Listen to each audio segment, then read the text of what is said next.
Welcome back to the podcast. We're going to speak on how to train through the holiday season. So it's coming up to Christmas. I think it's the 19th today. Yep. And sort of it's the week before Christmas. Some people already tapped out at December the 1st at the start of the month. But the time of the year, when everyone starts just falling off the bandwagon, man. Easy excuses. Yeah, same old shit, bro. Yep. It's always like, family time. I'm going away from work or I'm going traveling. And, those excuses start creeping into the repertoire. Yep. Easy ones too, eh? Same shit, bro. Same shit. But, this is my second time going through this time of the year. And I think it's always beneficial for people to sort of, learn the sort of tricks and tips that we have when it comes to this time. And planning's probably the biggest one. Biggest one, eh? Yeah, you just need to look at the calendar and see what days Christmas drops on, which is a Monday, and then Boxing Day is Tuesday. So you can have those 2 days off. So the week before, you want to be probably going Monday to Friday. Yep. So you hit 5 sessions, and then you can have the weekend off. You can have the Monday and Tuesday, and then do something Wednesday, Thursday, Friday. Yeah, you only got 3 days. So keep it simple, bro. We made it, or you made a good point today. You don't have to go as hard as you've normally been going hard. If your sessions are normally 45 to 60 minutes, you can drop that back, pull that back, and just think about, maintaining during this time. And you're not going crazy. If you do have some goals to hit around that, New Year's period, then obviously you need to go hard. But yeah, just sort of preparing yourself, and if you need to cut back on a little bit, then why not do that? I think people take a month off in December. Yeah. And then they're slow to get back in January, so they've nearly taken 2 months off. Yeah. So then technically they need to make up those 2 months. 2 months. And then another 2 months. So you're nearly mid-year winter before you're even back to normal or making some improvements. So you're just going up and down with no progress. And as as we both know, being in that footy realm, even as an elite athlete, that 2 week period is crucial when we used to have, bro. You know what I mean? Like, ruined my NRL career. That's what I'm saying, bro. Like, we could get so fit in that 6 weeks and be like in prime condition to be a fucking weapon, and then go back home to New Zealand, spend some time with your family, and it all just can be drank away, can be eaten away, can be, doing nothing away. It's common sense now when we look back, but during you felt like you've earned that break too. Yeah. It's very, it's different, yeah. And then you come back fucking January and fail the fitness tests and whatnot. Oh, bro, and then you're gone. I'll give you the perfect example. The only time that I really dialed in during my footy career was that last year with South. I went back to New Zealand. Even though I did enjoy myself, I was still on with my training sessions. And I think I remember talking to, the S&Cs and that, and they said during that time I was the only one going, back and forth with the coaches. I was letting them know, I just did my Monday session. Even though it wasn't as fucking hard as pre-season, I was still maintaining, and that's, I think, the biggest point that we're trying to get across to people. What would you do now, going back to those footy days? Say you break at the 22nd, and then you'd come back on the 6th, 7th of January. Probably it'll be the 3rd, I reckon, midweek. Midweek? Yeah, that'd probably get everyone back. It was like I'm just drawing back from what I already know.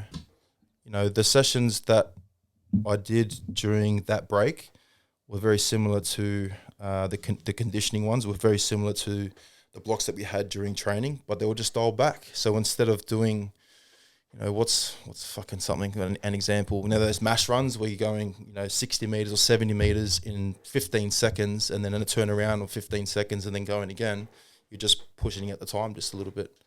Just trying to maintain during that time. And the only reason why I'm bringing that up is because that's the first time I came back from, a Christmas holiday, and I got the same time in the 4 and 5, the Broncos test that I did when I left. Yep. I was like, fuck, just a little bit of running kept me just ticking over. How about hiring a trainer for 5 days? Going to cost you $500, $100 a session. Like accountability, sorted. You can. Yeah. Coach. You're going to spend $500 on New Year's, so how about fucking $500 on the trainer? On a trainer, that's just ultimate accountability. That'd be cool. That's a good idea, bro. any trainer at this time would be, I would love to work with an NRL player, New South Fucking Wales oath. Cup, under 20s. Yeah, that's cool, That'd bro. work. I reckon that'd work. I'd do that probably. That's a very good idea, bro. Yeah, and sort of you're investing in yourself, and you know you can make that money up easy in the season. Like, Especially some of the fucking big boys. yeah, easy.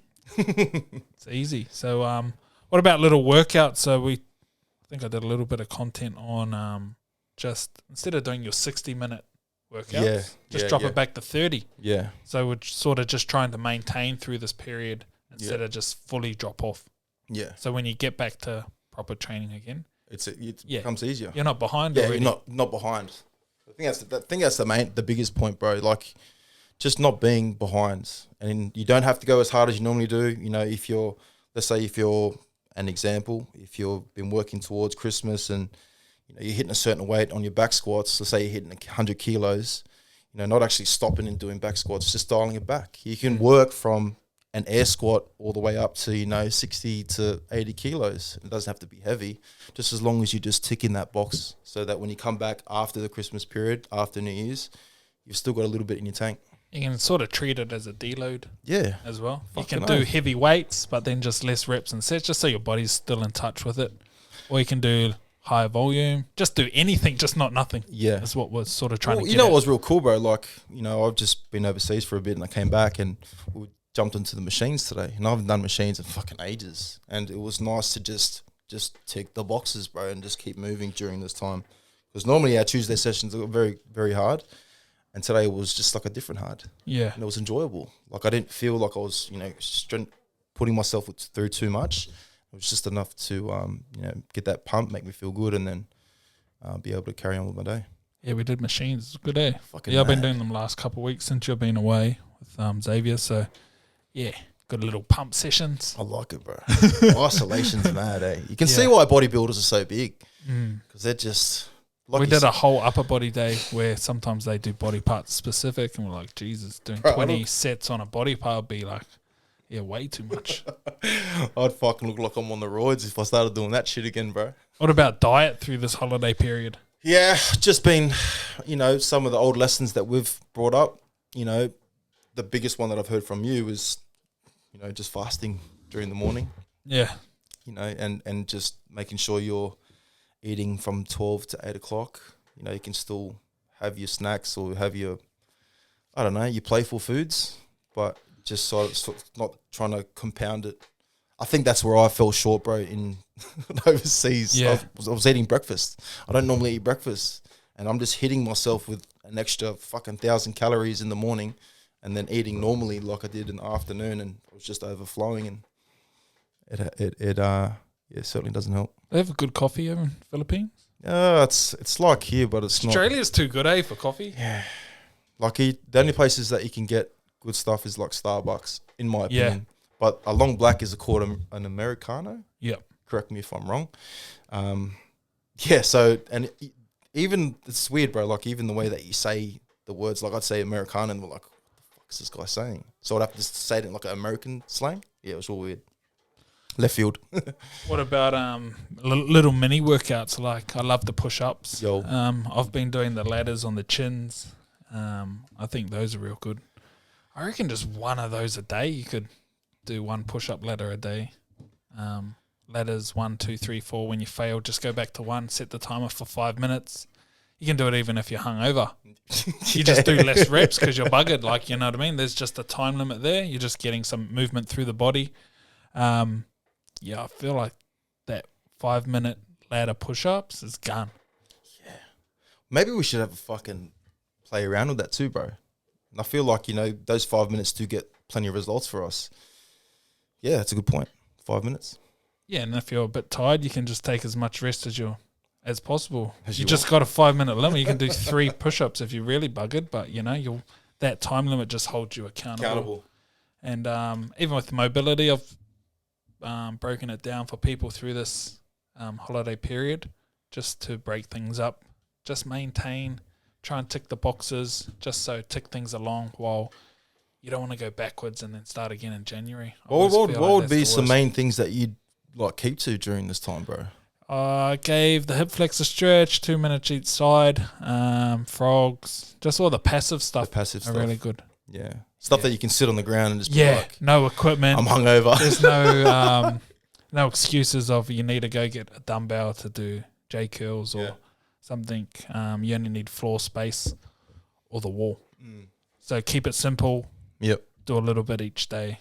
Take the main holidays off, and then Yeah. train in between. And like what I'm hearing from that too is like there's no equipment for that, or needed equipment, bro. You can do that camping, you can do that, bro. I heard this story the other day of a guy doing it at the airport, bro, and I was like, fuck, that's mad, bro. Yeah, Like doing it at the airport, you can do it. You can literally do this stuff anywhere. It's just a matter of preparing yourself. that's all it is. That's all it is, man. No excuses. No excuses. Preparation. Keep it simple. And yeah, it's only 2 weeks you need to get through. That's You it. can do 3 sessions a week. I think the main thing that people need to understand is 2 weeks, even though it's easy to do when it comes to like working out or training or nutrition, it's also easy to not do. Yeah. And you can lose so much more just from fucking doing nothing during this time. I think that's where a lot of people, fall off the bandwagon. Yeah, and then like during those other times like Easter, you're already prepared because you've sort of Practiced. practiced already. So each time, okay, this is my maintain period. Yep. It's going to get busy, or and life is busy. You might have a funeral, Yep. shit like that. That you might need to dial back some things, but it doesn't mean you always have to stop. Yeah. I think the stopping just kills people. Probably 90% of the population train that way. Bro. That's like and another terminology that I really enjoyed, from you, is being able to stay in the game. The reason why a lot of people fail or they go backwards in life is because they quit or they fall short. And sometimes it's just being able to stay in the game and just give it a little bit, better than nothing at all. Yeah, and I try to tell the guys that are working big hours, like they're saying, well, I'm working big hours so I can't do it. I'm saying that's the reason you need to do it. Yeah. Because Fuck your body. Your body needs it, bro. Your body's fucked and it needs it. So don't say it's the reason not to do it. It's the reason to actually do it. I don't care. Do it in the shower. Do it before you shower. Do it when you wake up. Break the sessions up. Yeah, there's all different ways to do it, even if you're doing 12, 14-hour shifts. Are they really doing 12, 14-hour shifts though? But if you are. It's not 12, 14, on the shovel type thing, but yeah, like take the breaks when you need it. But those shifts do get quite, because we got the FIFO workers and whatnot. There's a lot of FIFO stars on TikTok these days. Have you seen it? Yeah, bro. Tommy's going fucking hard. The cowboy. He Yeah. goes hard. Is that what you're saying? Yeah. Yeah. It's good to see, bro. It's good. I think it gives so I don't think anyone understands what sort of stuff they do. For me, I'd actually try to go to FIFO after I finished footy. I was talking to Sedamata Sa, who's up in Mackay. He's like, bruh, come up here, fly in, fly out, 2 on, 2 off maybe, or 2 on, 1 off. I was contemplating it, and I'm happy I didn't go, bro, because I wouldn't be here right now. But yeah, And then they get good coin up there as well. bro. Good. For what they do, and Yeah, but it's just, I don't know. For me, it's like I've never been to prison, but it's like a prison. But if you got no other options, then fuck, you may why as well not? have a crack at it, Like if you're not doing anything. And there's, Just save your money, like don't waste it.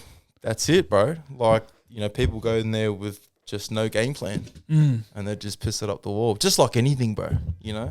There's a Tongan guy who I think travels back and forth from Bali on Hey? something. Yeah, he flies in from Bali and just That's goes back mad. and forth. Fuck, why Yeah, not? and so he travels on that 2 weeks. Well, Bali's close to Perth, yeah, like I was- didn't realise. Yeah, bro, it's like fucking it's like flying up to fucking Queensland. Yeah. How good's that? Yeah, so it's closer to Perth than it Yeah. is to Sydney, right? Yeah, bro. Yeah. It's only a couple of, I don't know what the hours is like. Someone could probably fucking drop it in the comments. But yeah, it's very close. And a lot of those guys that, live or work out of Perth, they just go straight to Bali after they finish their what do you call it? Like a fucking run or whatever it is.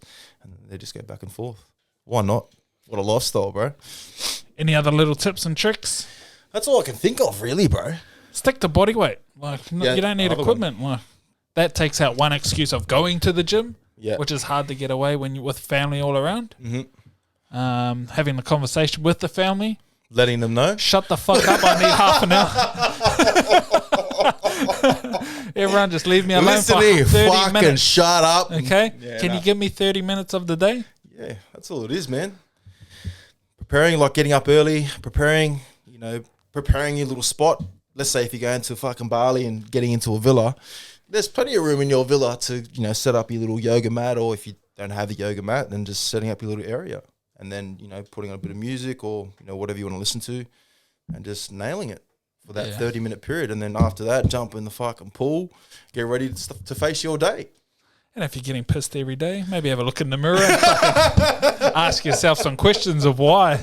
Because there's always something like not right when you're getting drunk that much, or you need that much out of, something's not right with life, or you're not ticking certain boxes. Just have a look in the fucking mirror.